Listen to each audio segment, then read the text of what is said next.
আল্লাহর প্রিয় হাবিবের কিছু সাহাবী ইয়ামানের বাসিন্দা, তারা ইসলাম গ্রহণ করল। ইসলাম গ্রহণ করার কারণে তাদের দেশের মধ্যে তাদের উপর এত বেশি জুলুম নির্যাতন করা হচ্ছে, তারা সেখানে থাকতে না পেরে ইয়ামেন থেকে মদিনার মধ্যে চলে আসলেন। তারা কেঁদে কেঁদে আল্লাহ রসুলকে বলছেন, ইয়া রাসূলুল্লাহ, ইয়া হাবিবাল্লাহ, আমরা ইয়ামানের বাসিন্দা, আল্লাহর উপর ঈমান আনার কারণে, আপনাকে নেতা মানার কারণে ওই ইয়ামানের কাফের মুশরিকরা আমাদের উপর এত বেশি জুলুম নির্যাতন শুরু করেছে, আমরা রাত্রে বেলা সেখানে থাকতে পারি না। আমাদের যেই ব্যবসা বাণিজ্য রয়েছে সব ব্যবসা বাণিজ্য তারা শেষ করে দিয়েছে, আমরা নিরুপায় হয়ে গেছি, আমাদেরকে কেউ কাজে ডাকে না, আমাদের ব্যবসা বাণিজ্য বন্ধ হয়ে গেছে, আপনি আমাদের জন্য একটা কিছু করুন। আল্লাহ রসুল একটু চিন্তা করলেন। আল্লাহ রসুল একজন সাহাবীকে বললেন, ও আমার সাহাবী, আমার এই ভাই বন্ধুদেরকে তুমি ওই পাহাড়িয়া অঞ্চলের মধ্যে নিয়ে যাও, সেখানে একটা পাহাড়িয়া অঞ্চল আছে, সেখানে তাদেরকে থাকার জন্য জায়গার ব্যবস্থা করে দাও। সাহাবায়ে কেরাম তাদেরকে নিয়ে গেলেন, তাদেরকে সেখানে থাকার জন্য জায়গা দেখিয়ে দেওয়া হলো। তারা সেখানে অবস্থান করতে লাগলেন। তারা আসার সময় অল্প কিছু খাদ্য নিয়ে আসলেন। অল্প কিছুদিন সেখানে থাকার কারণে তাদের সাথে আনা যে খাদ্য শেষ হয়ে গেছে। তাদের সাথে আল্লাহ রসুলের সাথে একটা ওয়াদা হইছে, ইয়া রাসূলুল্লাহ, আমাদের যদি কোনো খাবারের প্রয়োজন হয়, টাকার প্রয়োজন হয়, চিকিৎসার প্রয়োজন হয়, আপনি আমাদের জন্য একটু সহযোগিতা করবেন। আল্লাহ রসুল বলছেন, যাও, তোমাদের খাদ্যের প্রয়োজন হলে, চিকিৎসার প্রয়োজন হলে, যেই জিনিসের প্রয়োজন হবে, আমি রসুল সামর্থ্য অনুযায়ী তোমাদের জন্য ব্যবস্থা করার চেষ্টা করব। আল্লাহ রসুল সাল্লাল্লাহু আলাইহি ওয়াসাল্লামের কাছে তাদের মধ্য থেকে একজন সাহাবী, নাম তার হাদিসে এসেছে আব্দুল্লাহ, তাকে পাঠিয়ে দেওয়া হলো। ওই ব্যক্তি ফজরের নামাজ পড়ে আল্লাহ রসুলের কাছে আসলেন কিছু খাদ্যের জন্য। ওই ব্যক্তি এসে আল্লাহ রসুল সাল্লাল্লাহু আলাইহি ওয়াসাল্লাম তার স্ত্রী হযরত আয়েশা সিদ্দিকা রাদিয়াল্লাহু তাআলা আনহার হুজরা মুবারকের দরজার মধ্যে বসে বসে আল্লাহর কুরআন তেলাওয়াত করছে। এই সময় আল্লাহর রাসূল সূরা হুদের 6 নম্বর আয়াত তেলাওয়াত করলেন, ওয়া মা মিন দাব্বাতিন ফিল আরদি ইল্লা আলাল্লাহি রিজকুহা।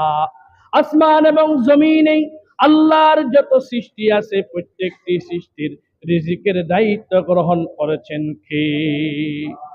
এই আয়াত শুনে সাহাবী দাঁড়িয়ে গেলেন। তিনি নিজে নিজে চিন্তা করলেন, আমরা সারা জীবন ভর গাছ পূজা, বাঁশ পূজা, বুট পূজা করেছি।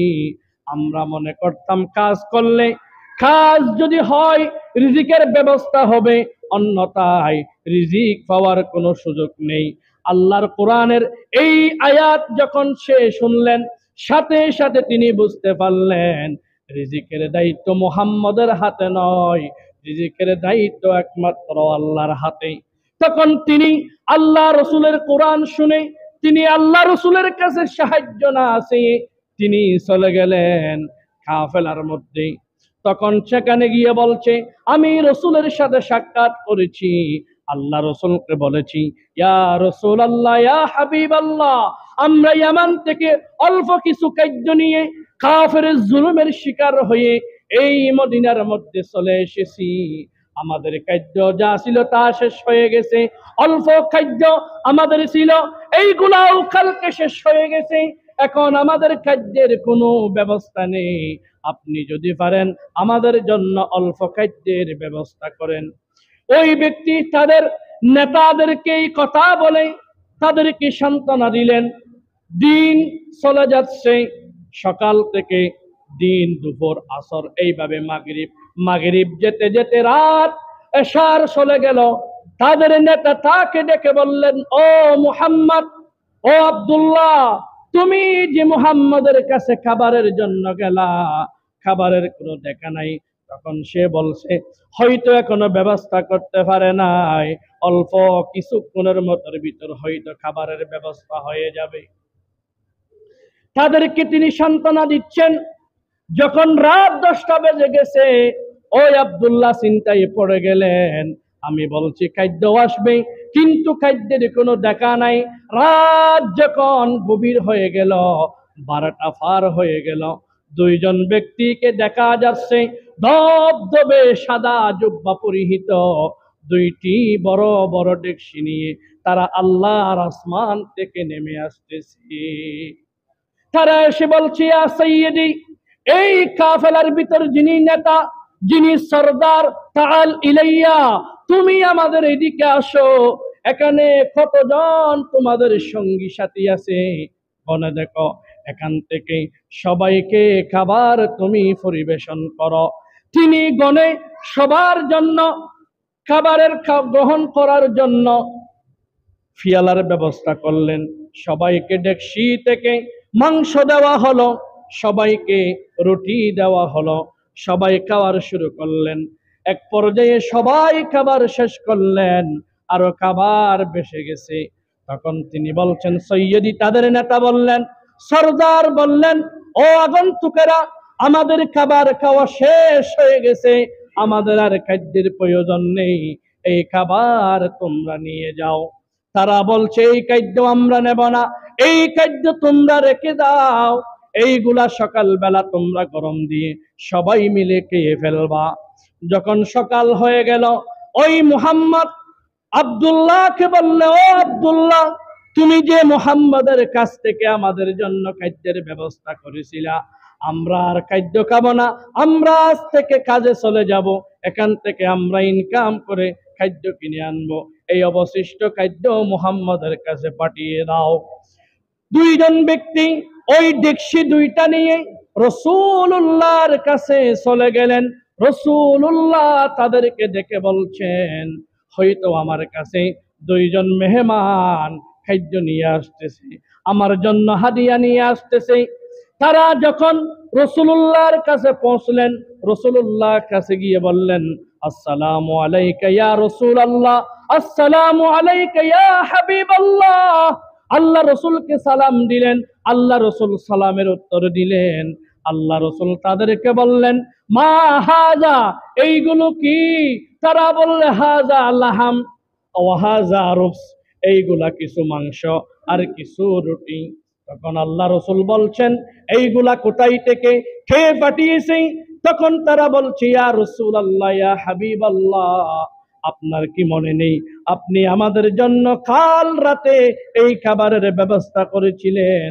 তখন মুহাম্মদ বলছে, তোমরা কি বলো, আমি তো কাদের জন্য খাবারের ব্যবস্থা করি নাই। তখন তারা বুঝতে পারলো। আব্দুল্লাহকে ডাকলেন, ও আব্দুল্লাহ, তুমি সত্যি করে বলো, এই খাবার কে পাঠিয়েছে? আব্দুল্লাহ তিনি তত্তর করে কাঁপতে শুরু করলো। ও আমার নেতা, ও আমার ভাই বন্ধুরা, আমরা সারা জীবনভর গাছ পূজা, বাঁশ পূজা করেছি। আমরা মনে করতাম রিজিকের মালিক নিজে কাজ করলে আমরা খাইতে পারবো, আল্লাহ রিজিকের মালিক নয়। আমি যখন আপনাদের কথার মতো আল্লাহ রসুলের কাছে সকালবেলা খাদ্য চাওয়ার জন্য গেলাম, আমি তখন আল্লাহর কোরআনের আয়াত শুনলাম, ওয়ামা মিন দাব্বাতিন ফিল আরদি ইল্লা আলাল্লাহি রিজকুহা। এই আয়াতের তেলাওয়াত যখন আমি শুনলাম, তখন আমি মুহাম্মাদের কাছে খাবার চাই নাই, আমি আল্লাহর উপর ভরসা করেছি। আমি আল্লাহর উপর ভরসা করে আল্লাহ রসুলের কাছে খাবার না চেয়ে আপনাদেরকে মিথ্যা কথা বলেছি। তখন আল্লাহ রসুল বলছে, ও আমার ভাই বন্ধুগণ, আর আব্দুল্লাহ আমার কাছে খাবার চাই নাই ঠিক, কিন্তু আল্লাহর উপর ভরসা করেছে, আল্লাহর কাছে দোয়া করেছে, আল্লাহর ইবাদত করে আল্লাহর কাছে যখন চেয়েছে, আল্লাহ তোমাদের জন্য দুনিয়াবি খাদ্য নয়, আসমান থেকে আসমানি খাদ্যের ব্যবস্থা করে দিয়েছে। সুবহানাল্লাহ।